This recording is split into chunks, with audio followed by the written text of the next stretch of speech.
O governador de São Paulo, Tarcísio de Freitas, ainda que sendo bolsonarista, recuou na decisão de tirar, né, as câmeras de segurança no fardamento da PM.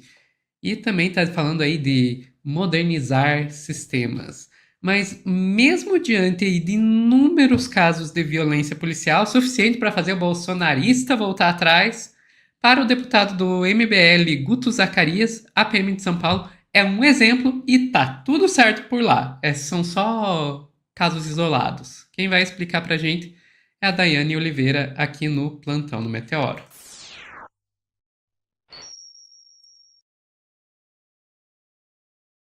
Dai. Quer dizer que então pro MBL tá tudo normal com a polícia de São Paulo. Nada está acontecendo, inclusive, acredite se quiser, existe aí uma. Eu gosto muito quando eles falam disputa de narrativa, até porque eu queria saber onde eles aprenderam sobre a narrativa, a teoria da narrativa, a construção de narrativa. Né? Não tem disputa de narrativa, o que eles fazem muitas vezes é pincelar, né? São cápsulas de inverdades ou quase verdades, semi-verdades, muitas vezes, jogar nas redes sociais sobre determinado tema. Nesse caso, especialmente, a gente tem aí o Guto Zacarias. Para contextualizar quem não conhece o Guto Zacarias, depois a gente fala dele, mas ele criou uma postagem, ele largou, né, resolveu publicitar isso aí nas redes dele. Eu vou te pedir, Sofia, para já colocar a publicação dele, que é o seguinte, ele traz que São Paulo está contra o crime, e o estado de São Paulo registrou a menor taxa de mortes violentas por 100 mil habitantes do Brasil e queda nos homicídios.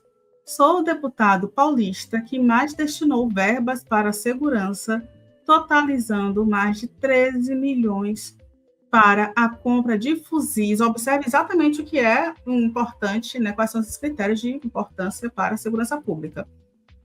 Compra de fuzis, viaturas, equipamentos e para a construção de um mega batalhão policial na Cracolândia de São Paulo. Vocês estão acompanhando, né? E aí, por exemplo, aqui na legenda, ele traz justamente, entre aspas, né, o texto do Guto Zacarias, por exemplo, entre aspas, né, destinei mais de 6 milhões para a construção de um novo batalhão da Polícia Militar no centro da cidade para combater a Cracolândia nas áreas centrais da cidade, além de 1,7 milhão para a compra de novos fuzis para os nossos policiais.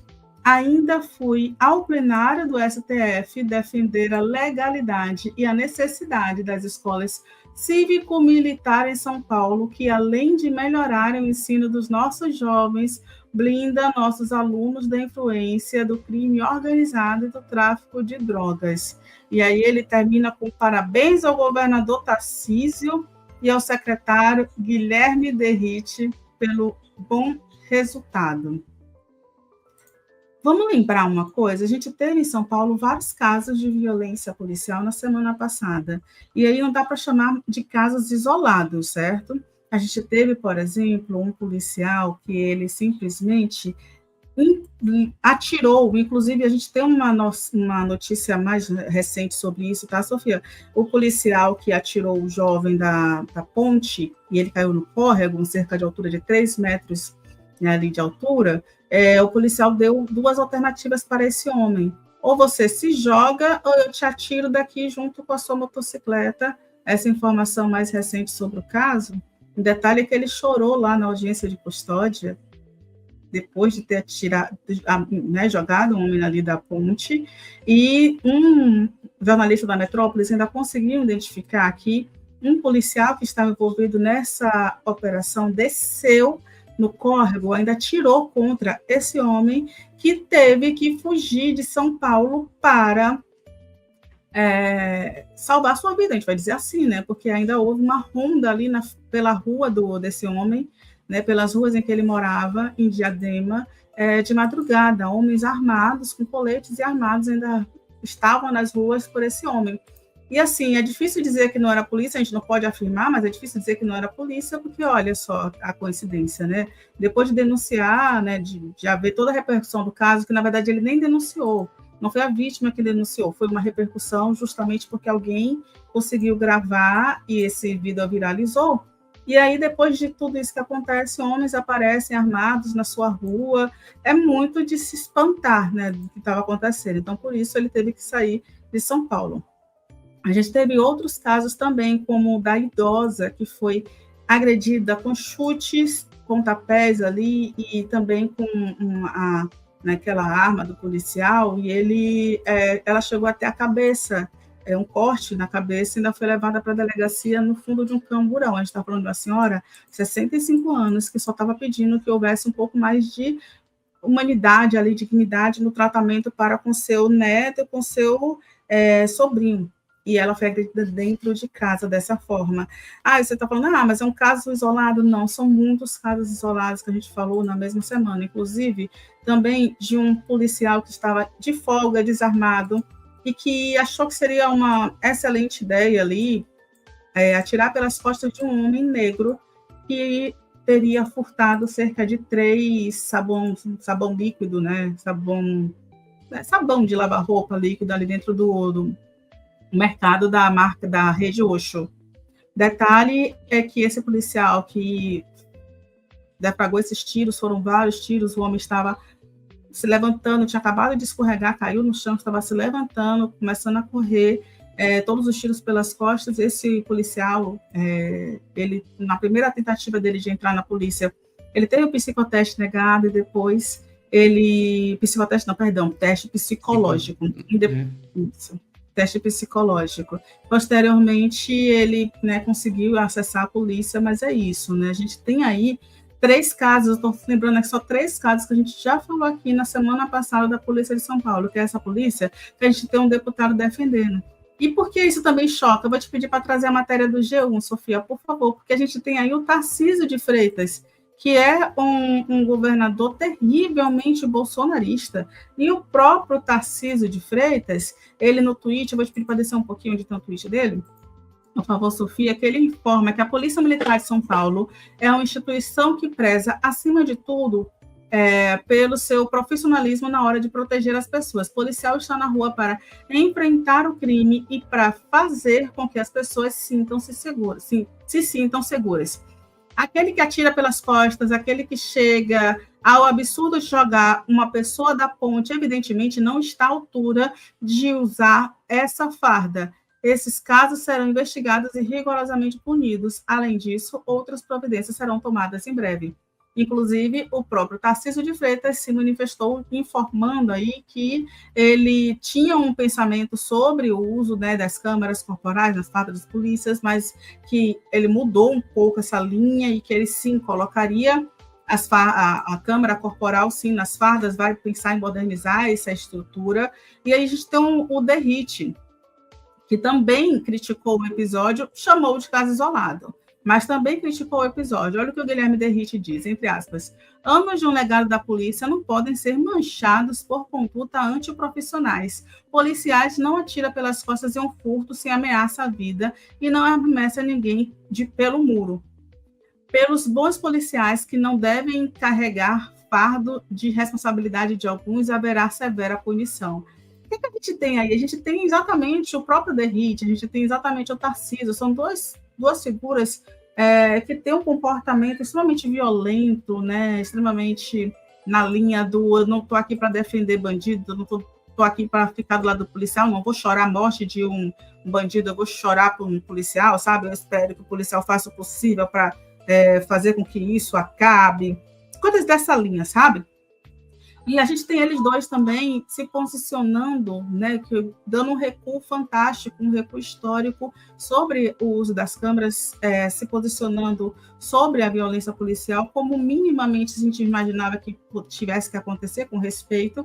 Mas a gente tem o Guto Zacarias, que vem ali daquela base do MBL, dizendo, não, tá certíssimo, a polícia está fazendo seu trabalho, poxa. A polícia de São Paulo é a polícia menos letal, né? A polícia que teve redução de morte nos últimos anos. É exatamente isso que ele aponta, que é a polícia mais segura do país. E aí esse vídeo até serve para os paulistanos, né? Pessoal de São Paulo, vocês se sentem seguros? Se sentem seguros de verdade? Passa uma polícia do seu lado? Vocês se sentem seguros com o que acontece? Vale Depende do lembrar, bairro, Dai. Depende do bairro. depende do bairro e da cor da Da cor pele. da pele. Pronto, Uhum. tem esses dois pontos, porque a gente precisou agora, por exemplo, chegar ao ponto que o ministro Barroso solicitou que a Polícia de São Paulo passe a usar câmeras. São dados alarmantes, que fizeram com que o STF tomasse aí essa medida de identificar que existem riscos aos direitos fundamentais e, para isso, eles tivessem que usar, sim, câmeras corporais. Sabe? A gente tem a decisão, né, foi uma decisão da Defensoria Pública de São Paulo, e o ministro estabeleceu que São Paulo defina uma ordem de adoção das novas câmaras a partir da análise de risco e letalidade policial e a divulgação dos dados no portal da Secretaria de Segurança Pública de São Paulo e a recomposição do número total de câmaras para o mínimo de 10.125 equipamentos em operação. Foi uma decisão, inclusive, de hoje, diante de tudo isso que aconteceu, diante de uma semana de escalada das violências, mas parece que a escalada da violência não está acontecendo para a gente que está na comunicação, para quem está no judiciário. Essa escalada de violência não deve estar acontecendo aí para quem é do EPBL. Detalhe é que tem um levantamento que aconteceu aí, só para a gente finalizar com dados mesmo, Sofia, o levantamento do Instituto Sou da Paz, que segundo o qual a letalidade policial no estado aumentou 78,5% entre janeiro e agosto de 2024, em comparação com o mesmo período de 2023. No total, foram registradas 441 mortes, e no ano passado, no mesmo intervalo, ocorreram 247 mortes. Se quase 500 pessoas morrendo só em operações policiais e só neste período, né, de 8 meses é pouco, eu realmente não sei o que é muito para, né, o deputado Zacarias, que deveria estar falando, olha, além de estar ali pensando em comprar fuzis e fazer batalhão, eu estou pensando também em investir aqui de centros comunitários, em cultura, em lazer, em espaços, né, em escolas integrais, não só o cívico-militar, que tem um custo altíssimo, e o retorno social não é um retorno que é o desejável, você não está ensinando ninguém a pensar, a ter esse pensamento crítico. Inclusive, a gente tem, infelizmente, alguns casos até de denúncias, né, de assédio e violências também dentro da escola cívico-militar, porque ela não está em Nárnia, né? Ela não está fora de um espaço social. É importante também se pensar sobre isso. Então, o custo é alto e nem sempre esse retorno é possível. Então, assim, é muito difícil quando a gente tem deputados como o Zacarias com esse discurso nas redes sociais, ignorando toda a realidade do que acontece. É isso, Sofia. Eu só vou colocar aqui na tela o comentário do Sullivan Sully, que diz: vamos lembrar que o PCC foi criado graças ao massacre do Carandiru. Sampa tá indo muito bem na segurança pública, só que não. Pois é, né? Existe essa tendência de uma certa parcela da população de achar que quanto mais violência policial, melhor, porque assim a gente acaba com os bandidos e vamos viver numa sociedade pacífica e sem crimes. E não existe. Isso não existe. Não existe nenhuma evidência de que isso é verdade. É esse o ponto. Você vai lá e teve um dos piores casos, aí, um dos piores massacres da nossa história, e em vez disso resolver o problema da segurança pública, criou uma facção criminosa que já está se estendendo para além dos limites do nosso país. Se isso não consegue mostrar para as pessoas que não é essa saída para a segurança pública, eu não sei o que vai mostrar. Agora, a questão é, qual que é o papel que essas pessoas pensam para a segurança pública? Porque será que o que essas pessoas esperam realmente é alguém que iniba os crimes? Ou é alguém que iniba uma certa parcela da população? Aí é que tá. Isso, perfeito, Sofia. Inclusive, o próprio Estatuto do Carandiru, o Estatuto do PCC, perdão, ele prevê essa ideia, né, de proteção daqueles que estão ali aprisionados para que não se repita o que aconteceu com o Carandiru. Quem puder, inclusive, tem alguns documentários que falam sobre o PCC, vale muito a pena a gente ouvir. E aí, Sofia, para não deixar de ter essa informação, se alguém perguntar, mas é verdade que São Paulo reduziu o número de mortes, né, por habitantes? Então, São Paulo reduziu, sim, e tem a menor taxa de homicídios do país. E aí essa taxa de homicídios é justamente a quantidade com uma proporção para cada 100 mil habitantes. No entanto, São Paulo piorou nos rankings nacionais de letalidade policial, violência sexual, feminicídio e latrocínio. Então, é muito interessante quando a gente vê uma pessoa que pega um dado, olha, o dado de homicídios, de vizinhos se matando, vamos dizer assim, né? Diminuiu, mas, poxa, o número da polícia, né, aumentou, o número de violência, né, de estupro aumentou, o número de latrocínio, sabe? Outros dados aumentaram, latrocínio aumentou. E letalidade policial, principalmente, que é o que a gente está apontando aqui. Então, você trazer pílulas, né, pincelar uma realidade como se ela fosse a única que existe, é exatamente isso que alguns grupos fazem, e que triste que esses grupos seguem fazendo, né, seguem com esse discurso, achando que está tudo certo, ainda assim, né, quase 500 pessoas mortas pela PM em alguns meses em São Paulo. É muito triste o que vem acontecendo, viu, Sofia?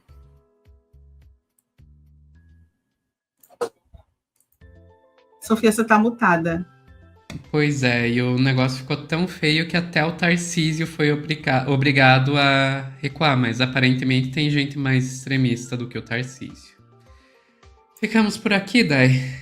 Ficamos, Sofia. Então, pessoal que está assistindo ao vivo, não sai daí que logo logo nós voltamos com mais Daiane Oliveira aqui no Plantão do Meteoro.